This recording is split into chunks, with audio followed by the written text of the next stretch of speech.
What's going on today, guys? It has been a while since I've done a video, and so today I'm going to be recording my process of disassembly of the truck.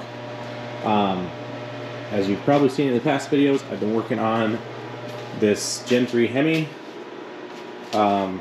It's mostly complete. I think I've got a few bolts that I'm missing. Got some fueling things that I gotta take care of, like the regulator and all that fun stuff, but in general that should be able to go into the truck.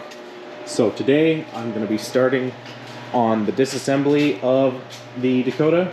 So I think my plan of attack to getting this guy installed, I don't want to take off the fenders and all that fun stuff, but I will be taking off the core support so that I should be able to just shoot it in there, hopefully, without too much issue. Still have a few things that I got to work out. I know my brake booster is probably too big from what I've heard other people doing on their Dakotas, miscellaneous other things. But today I'm hoping to start by taking off the grill, possibly the bumper, and start taking out some of the wiring and stuff like that in here. And then hopefully this guy comes out fairly easy once this guy's out. So I'm going to be starting that, and I'll get you guys set up to watch the process as it goes.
Alright, so as you can see, I got a few things done. Got the grill off, got the bumper off. Now I'm in the process of taking the inner fender wells out. I didn't think I was going to have to, but I think in order for me to slide the core support in, kind of twist it to get it out, I'm going to have to take those out because you can hopefully not very well see.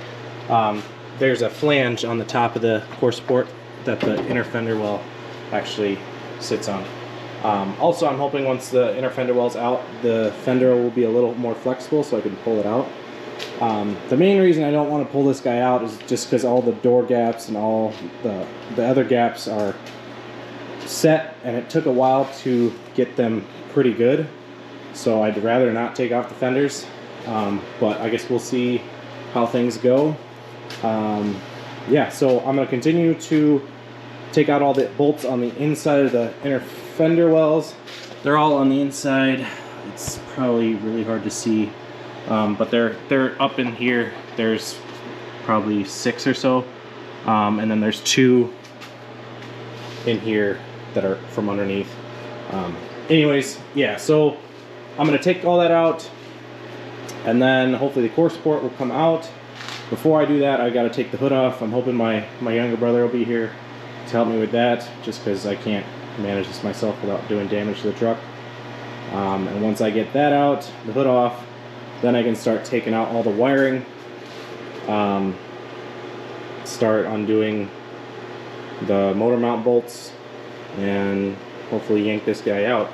It's going pretty smoothly thus far, so I don't expect a lot of hiccups, but we'll see how it goes.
Alright, so as you hopefully saw in the time lapse, if it worked, I got the front end off, the hood off, inner fenders.